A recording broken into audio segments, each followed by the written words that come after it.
Welcome again. This is day 1600. Um, Day 1600 of Sex Change Sabotage by Dr. Suporn. Dr. Suporn with Time Cycle. So, welcome back, and it's been a month since I posted, and my story continues. I continue to suffer. I have shown, I recently put up a video of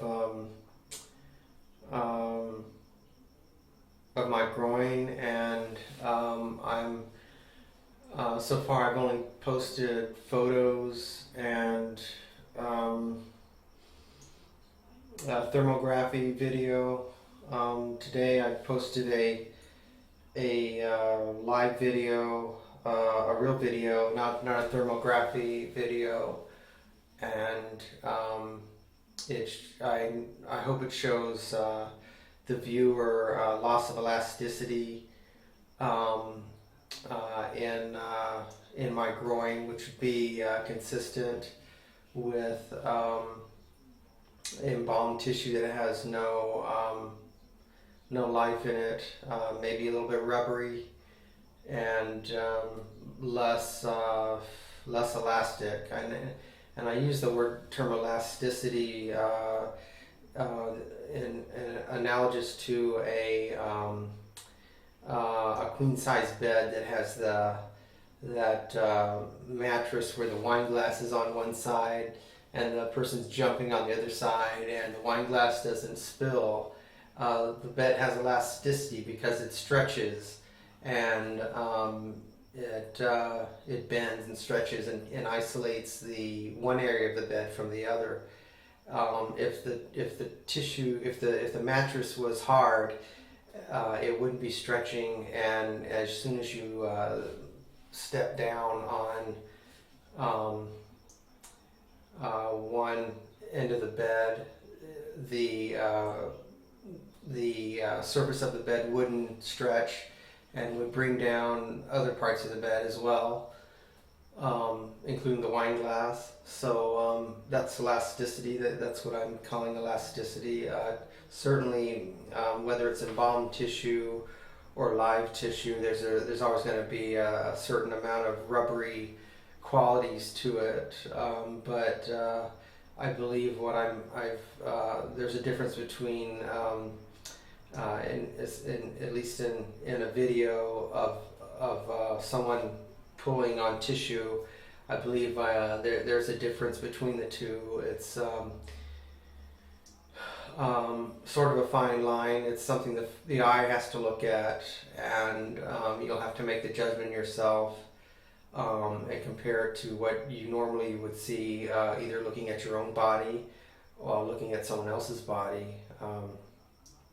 So a lot of this is very scientific, and I appreciate you sticking with me in this investigation.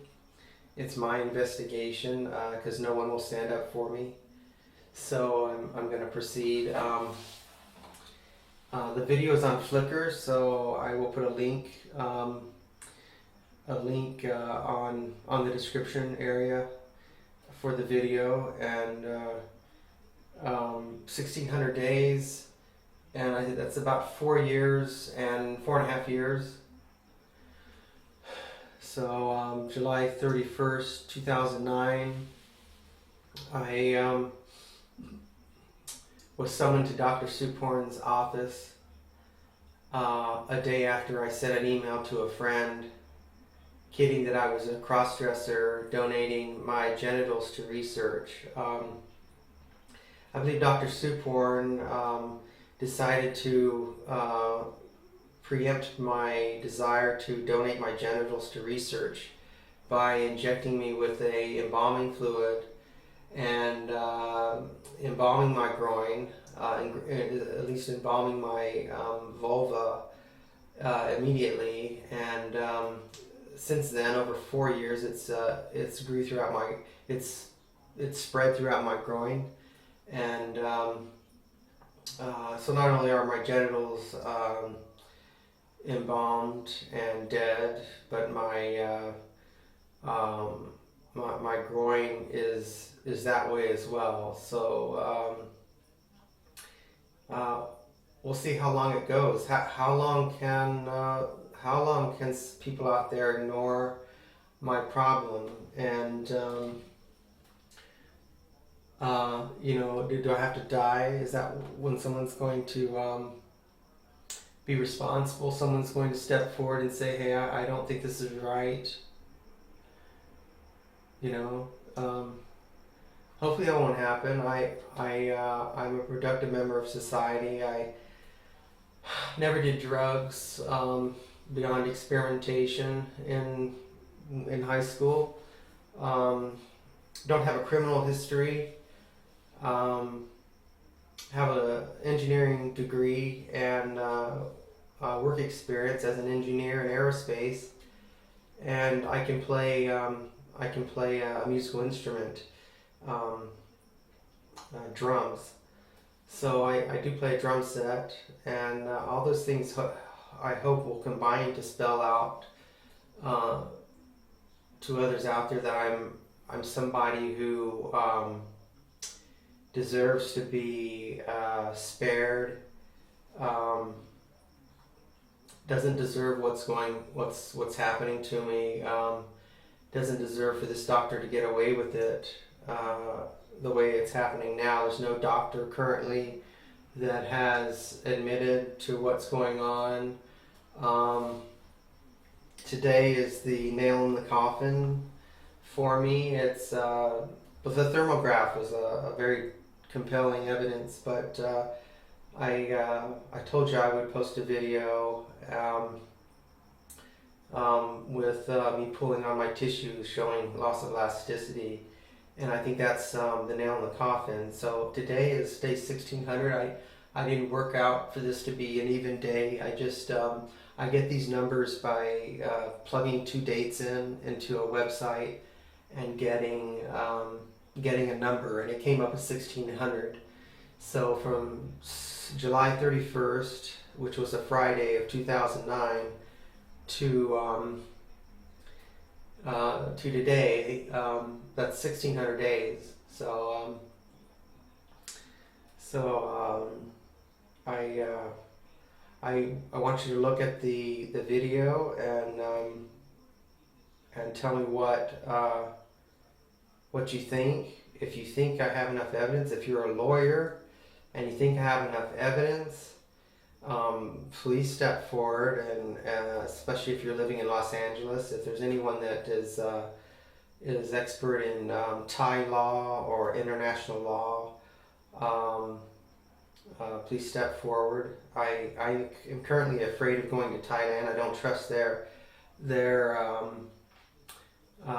justice system. I don't trust their justice system.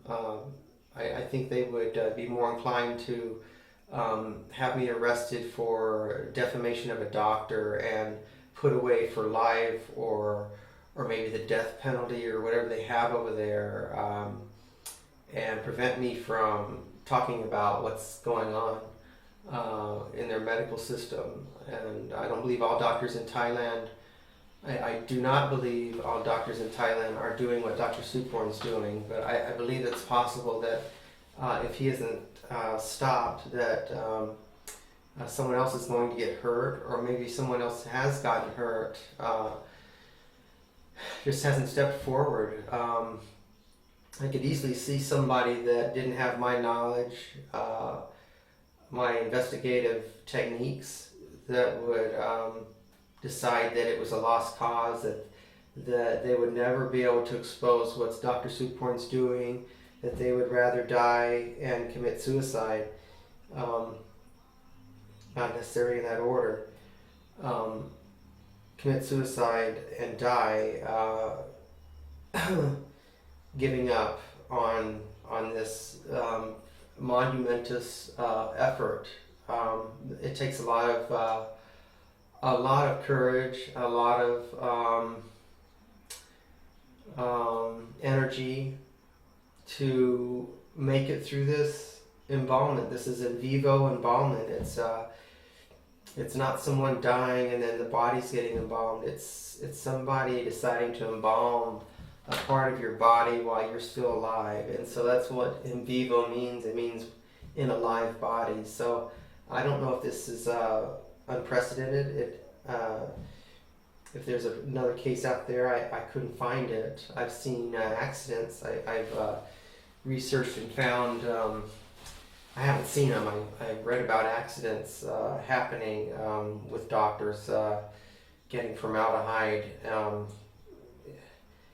accidentally and injecting it into the eyelids of a woman, getting a blepharoplasty. And I think it took them 8 months before they actually did surgery to remove the tissue that was affected. The reason I think my case is different is I don't think I would be still feeling toxic exposure and toxicity in my tissues 3 and 4 years away from the point of exposure. Or the time of exposure. So I think my case is embalming fluid, and then it's oil based. It's not a aqueous formalin liquid or chemical.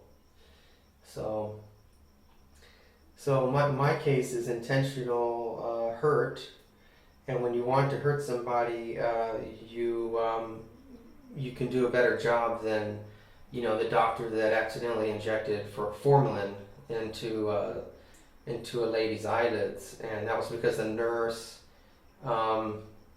prepared the syringe incorrectly using the wrong fluid source. So look at the video, and I am going to try to make videos every day, because I think this is getting to a point where I just need to be forceful and try to instill a sense of urgency in people that this is not a game. I'm fighting for my life. I don't think I can get through this by just going to a doctor and saying, please help me, don't tell anybody about this. I don't think they're going to do that. I think they're going to try to lock me away.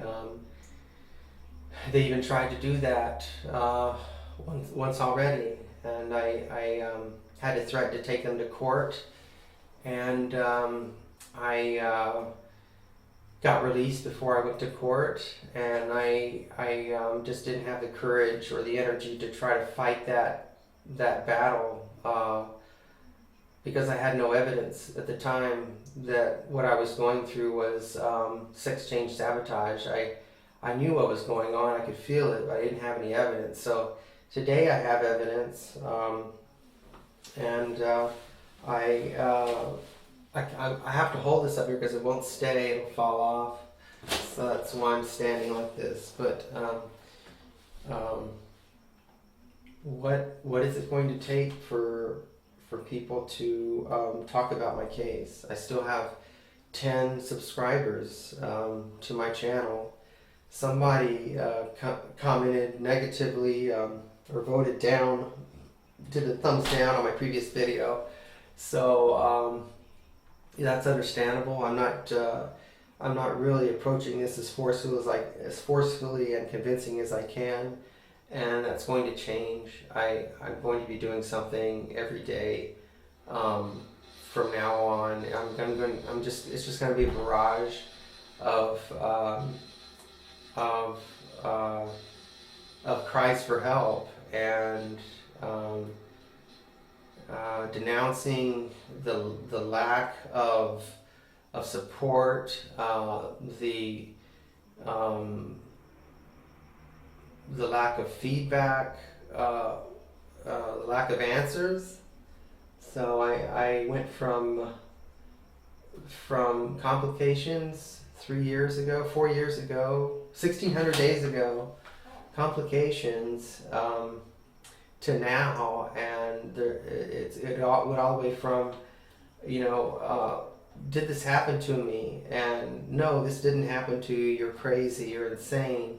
To some sort of, I deserve this. This is what I kind of deserve this, and this doctor doesn't.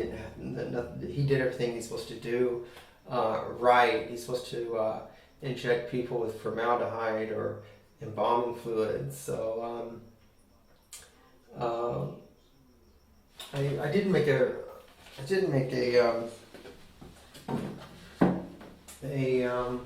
just kind of a map of where I went. Okay, so this is day 0 of complications, and this is sabotage. And why does it take 4 years, 4.5 years to get from here to here? 4.5 years, because I believe that embalming fluid, embalmed tissue takes a considerable while to deteriorate and show that. And I've had to do this by myself, and I've had no help from doctors.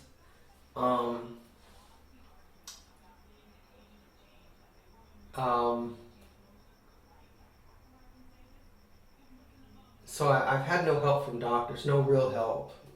Any help that they've given me, I've had to really dig for, and it hasn't been anything concrete. They haven't given me an MRA, that would show blood flow or lack of blood flow.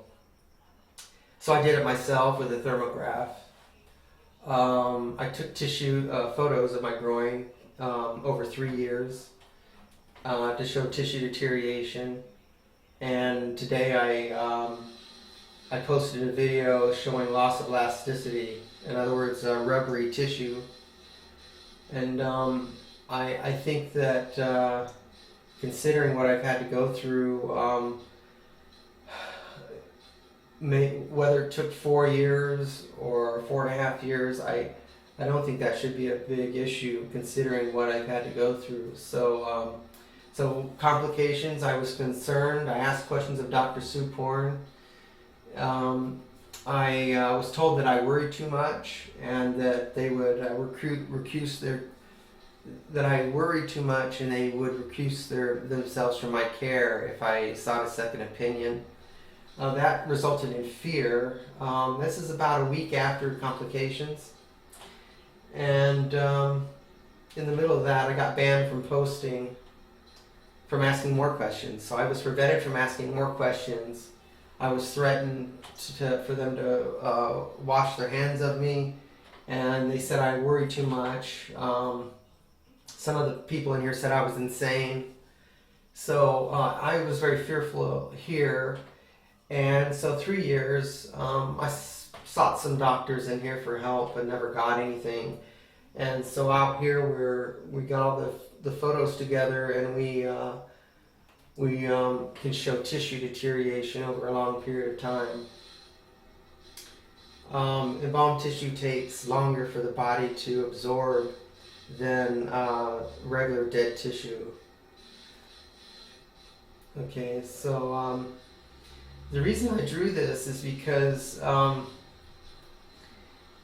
what stood out was the transgender community, and I say this not just about the Dr. Suporn Club, Dr. S Club, but every online transgender community kept saying I was insane, that I needed to see a psycho therapist, and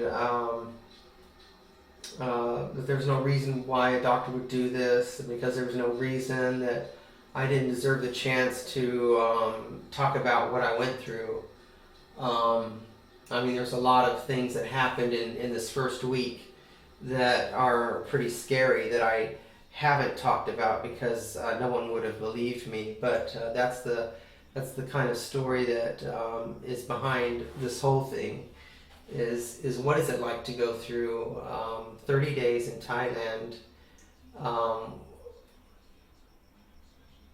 when your dreams are shattered, your dreams are shattered, and they aren't doing anything to help you, and they're watching your dreams get shattered. It's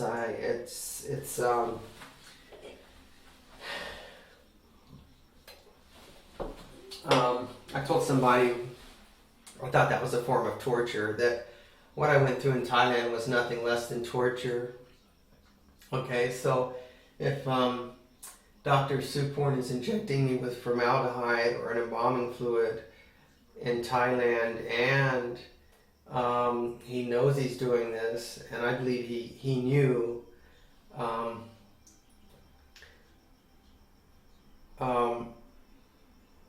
then the 2 weeks after that, exposure, I was lied to. I was threatened to. They made threats to me in their private office. You know, they never would do anything out in front of the other patients, but they scared me, and I think they scared me because they didn't want me to seek a second opinion. They didn't want me to get someone else to see what they were doing. So I had to wait till I got out of Thailand before I could really and get back into my home country before I could really try to get help, and I was unsuccessful. So and then you have to deal with this. You're insane. You don't know what you're talking about, and because we're the doctors, you can't tell us what tests you want us to run.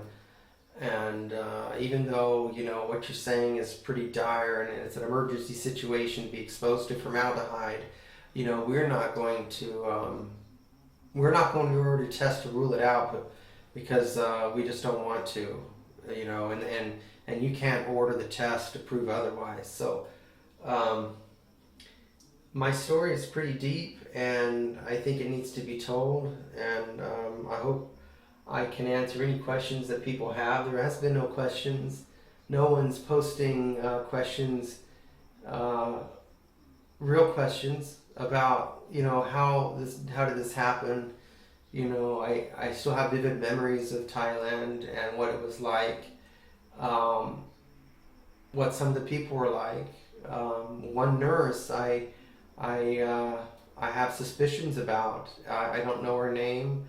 You know, Dr. Suporn has many staff members, and their names are cryptic. They don't have last names. They're just a short name. So this particular nurse was someone that handled syringes and sort of like the outpatient office visit kind of nurse, not somebody that would not somebody that would visit you in your hotel room while you're recovering, but somebody that was in Dr. Suporn's office at his clinic, and you know, giving him clean forceps or clean whatever that thing's called that opens the vagina that you can look inside. Haven't been to a doctor in a while. So I'm going to continue demanding that someone help me, demanding for my rights as a transgender person that needs medical attention, that has insurance right now, and believes that you know, until I get that help, this is the only thing I can do, and not to trust my particular diagnosis to the medical establishment. They don't want anyone to know that this stuff happens, and I think that's sickening. I think it's stupid why doctors protect each other. I mean, you go to school, you go you spend goopus of your life learning how to be a doctor, and then you have to say to yourself, I can't be a doctor, because if I am a doctor, then this other doctor over here who I vowed to protect is going to be implicated in whatever diagnosis he missed or failed to diagnose, and so it's a roller coaster effect, and many doctors are involved in this, and it's mostly so far it's been primarily Thailand and U.S. doctors. So that's all I'm going to say today, and I hope you look at the video. It is graphic, and hopefully this is the final evidence that the viewer needs. You guys need to say enough is enough, that this is really happening, that this doctor can't continue on doing this, that the world needs to know, the transgender community needs to know what to expect, what precautions to take if they are going to go to Thailand. And I took a lot of precautions. I just wasn't told what was going to happen to me, and I don't know why this doctor did this. My email was there. He looked at it, and maybe that was enough for him. But I have a hard time thinking that someone would be snooping my email and then acting on that without something else there as well. So I want to get into that at some point. And the fact that I was banned from the support group and banned from the transgender community leaves me questioning, is this whole thing retaliation because of my being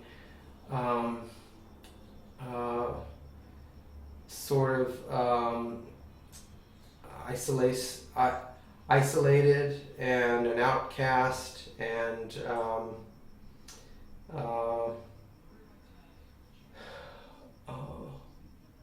I can't think of the word, but speaking for myself and being different from the standard transitioner out there. I know I was stealth at the time. I didn't approve of out and proud transitioners. That I didn't approve their lifestyle. I had no problem with them, but I didn't approve of their lifestyle. I had to distance myself from the out and proud transitioner because I was stealth, and I didn't want to get exposed. I didn't. Not only did I not want to get exposed in association, I didn't want to pick up any bad habits. Because it's really a different. It's a different game. It's a different game than anything else. You really have to be on top of your game if you're going to be stealth. You have to have your voice, and you have to hide your past. So some people may not think that's an honest way to do transition, but some of us decide to do it that way. And I was lucky. I didn't have a lot of relationships in my life prior to transition. I didn't have a lot of male activities, so I didn't have a really huge association with my past, and I was living and working successfully as a female woman. So as a female professional engineer. So an outcast, outspoken is the word I was searching for. I was very outspoken on the transgendered community online, and isolated myself in my views. And I believe I made a comment in March of 2009 towards another user that was sort of mean, and I was probably having a bad day, and I can get into that as well. I can probably put together a presentation or a map of storyline, and then approach each point in that storyline and go over every little item in that mapping, from surgery, from researching surgery to getting to this Dr. Soup horn and getting to complications. So that's called motivation, and well, I think that's important. I don't want to get away from the fact that if we have evidence, do we have to have motivation? I don't want to get hung up on motivation if it seems like it's really it's really hard to prove. The main idea I want to get into is that the room for motivation was there. It was a possibility, and for those that want to go to Thailand and get surgery, at least my story is enough to make you be careful about your relationship with the transgender community, relationship with people that are over there running these sex change operations, and being careful how you communicate with them, and those kinds of things. And if I don't bring the story forward, then this is going to happen to somebody else. So this is about Thailand culture as much as it is about whether or not the transgender community is deciding to retaliate, against people that it doesn't agree with. So I'm no longer stealth. I come out to other engineers, recruiters, hiring managers. I tell them, I don't tell them about this, but I tell them that I'm transgendered, and that's why I haven't been able to find a job. If they ask me, why has it been so long, that I might tell them I'm transgendered, because that's the truth. I think people are not hiring me because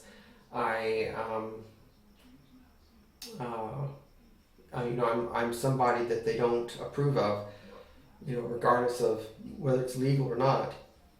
They tell me they got somebody else that's more experienced or what have you, but you don't get the job, and time marches on, and you look at it and you say, I can't blame any one person, but gosh, here it is, 6 months, and I haven't found work, and there's plenty of jobs out there I'm qualified for, and these companies that interviewed me, the same job is still open. So I mean, it just it's silly, but I'm going to leave you with that, and I'm going to make a video every day. And I know I've said this before, but every day until someone steps forward, hopefully a lawyer or a doctor that wants to run tests and wants to show the light on what is happening in Thailand and everywhere else in the United States, the healthcare system that allows doctors not to diagnose somebody. That's just as much as a problem in the United States. So that's another whole nother level story that's going to become the result of getting help, is that patients in this country, citizens of this country, are going to be able to hopefully get help, whether doctors want them to get help or not. So some doctors don't want you to get help. In their minds they do, but there's something that prevents them from helping, and it's called look after your fellow doctor, friend, and protect your fellow doctors rather than than help the patient if there's a conflict. And there's not always a conflict, but my case is unprecedented, and I believe that's caused doctors to want to protect themselves rather than help me because they don't think I can prove what's going on, and they think that I'm screwed without them. So I'm showing that I'm not screwed without them and that they're fucked. Pardon my French. Uh, and they can't get away with this. So, and thank you YouTube for being around. 5-10 years ago, these stories weren't getting out. People were really getting screwed and had nowhere to turn and no one to tell their stories about. So thank you YouTube. Thank you Google. Thank you Flickr for being there and being what you are as an avenue to be an insight to what the world is, what the real world is like and what's really happening out there. So thank you for listening. And again, my name is Stephanie Grow. Day 1600 of this debacle, this situation. And stick around. Come back and stick with me, and let's get through this together. I don't know what else to say. It's been a long time. It's been a long ride, and hopefully it's going to resolve itself with help of somebody out there. Okay, thanks.